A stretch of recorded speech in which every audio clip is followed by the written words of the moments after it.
यहाँ विराजमान मेरे आत्म स्वरूप शिव स्वरूप श्रोता भगवान, आप सबों को मेरे तरफ से हरिओम नमः शिवाय। दो शब्द भजन के साथ आज मैं आपके सामने काशी विश्वनाथ ज्योतिर्लिंग के संबंध में दूसरी कथा कहने का प्रयास करूंगा। रौरा कैलाश पर मोर मन नाही लागे, महल में रह के विचार के जागे। रौरा कैलाश पर मोर मन नाही लागे, महल में रह के विचार के जागे।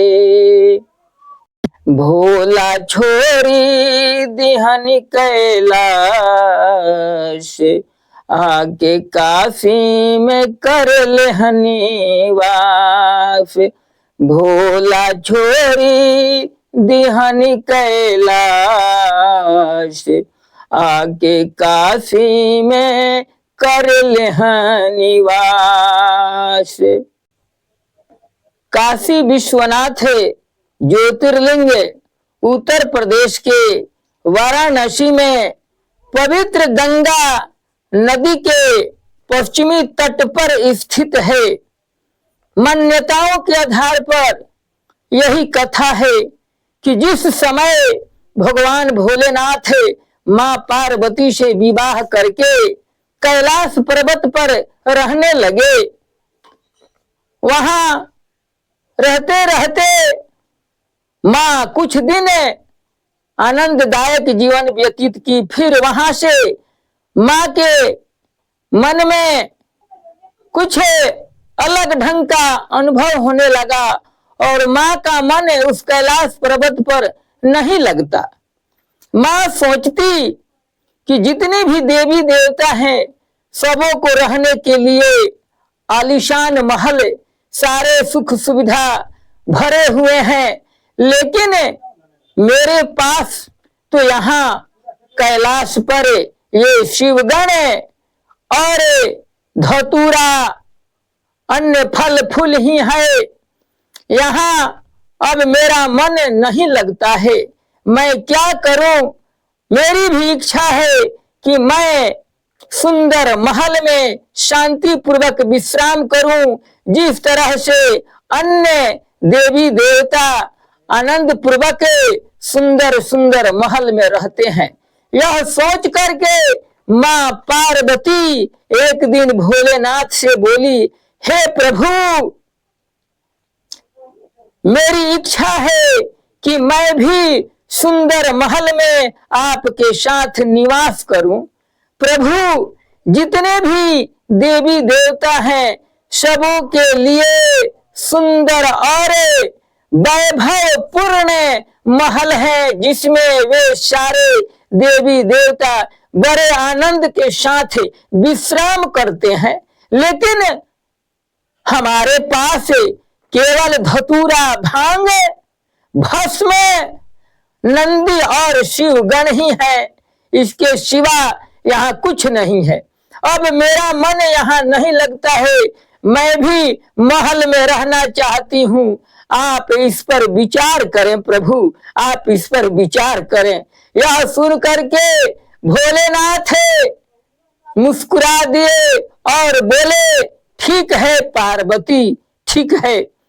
उसी समय भगवान भोलेनाथ के हृदय में काशी नगरी आई, क्योंकि भोलेनाथ के लिए काशी नगरी सबसे प्रिय नगरी है। इधर भगवान भोलेनाथ के गण निकुंभ भोलेनाथ के लिए शांतिपूर्ण स्थान ढूंढ रहे थे, जहां मां पार्वती और भोलेनाथ रह सके। ढूंढते हुए निकुंभ उस काशी नगरी को देखा। देखते ही निकुंभ सोचा, यह स्थान हमारे भोलेनाथ के लिए बहुत उचित है।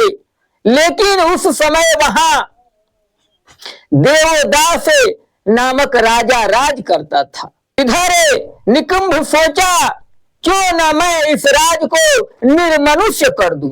और उसी समय वह निकुंभ उसे राज को निर्मनुष्य कर दिया, सारे मनुष्यों को वहां से खाली कर दिया। देवदास देखा कि भगवान शिव के गण निकुंभ मेरे राज को निर्मनुष्य कर दिया। उसे बहुत दुख हुआ और वो वहां से जाकर भगवान ब्रह्मा जी की तपस्या करने लगे। भगवान ब्रह्मा की तपस्या बहुत दिन तक किए। कठोर तपस्या करने के बाद वहां ब्रह्मा जी प्रकट हुए और बोले, राजन मैं आप पर बहुत खुश हूं, आंख खोलिए और मुझसे वरदान मांगिए।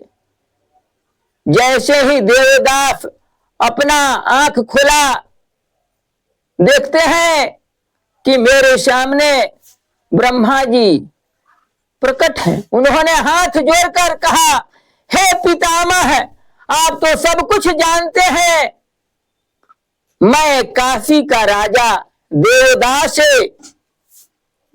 बहुत दुखी हूं, क्योंकि शिव के गण निकुंभ मेरे राज को निर्मनुष्य कर दिए।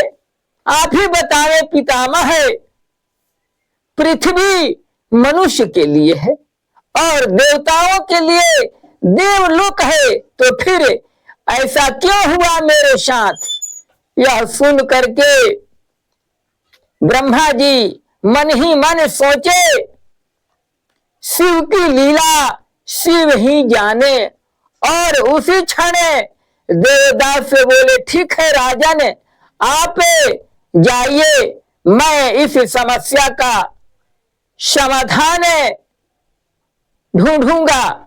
वहां से देवदास अपने राज को लौट आए और ब्रह्मा जी भगवान भोलेनाथ के पास गए, उन्हें समझाए। फिर भोलेनाथ वहां से मंदराचल पर्वत पर आ गए।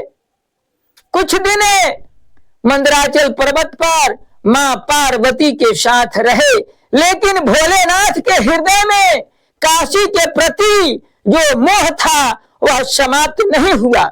हमेशा भोलेनाथ काशी में ही रहना चाहते थे, लेकिन उस भक्त के चलते वह मंदराचल पर रह रहे थे। यह लीला देख करके विष्णु जी के हृदय में थोड़ा दुख हुआ। वे सोचे, मेरे भोलेनाथ काशी में रहना चाहते हैं और यहाँ का राजा देवदास है। वे देवदास के पास गए और उसे बोले, देवदास तुम्हें तपोवन में जाओ। विष्णु की वाणी सुन करके राजा देवदास तपोवन को चले गए और भगवान शिव वहां अस्थायी रूप से निवास कर गए। उसी समय मां पार्वती और भगवान शिव अपने पूर्ण ज्योति स्वरूप से वहां विश्वनाथ ज्योतिर्लिंग के रूप में स्थापित हो गए। जो भक्त इस विश्वनाथ ज्योतिर्लिंग का अपने हृदय से विश्वास के साथ दर्शन और पूजन करता है, वह इस जन्म मरण के चक्कर से मुक्त हो जाता है, क्योंकि विश्वनाथ ज्योतिर्लिंग को मुक्तिदायिनी जीवन के कर्म बंधन से मुक्त करने वाला कहा गया है। यहाँ मुक्ति दासी बन के निवास करती है। इसी के साथ मैं अपने वाणी को विराम देता हूं। प्रेम से बोलिए शंकर भगवान की जय। हरिओम नमः शिवाय। तुलसी गंगा गाय भारत माता और सनातन धर्म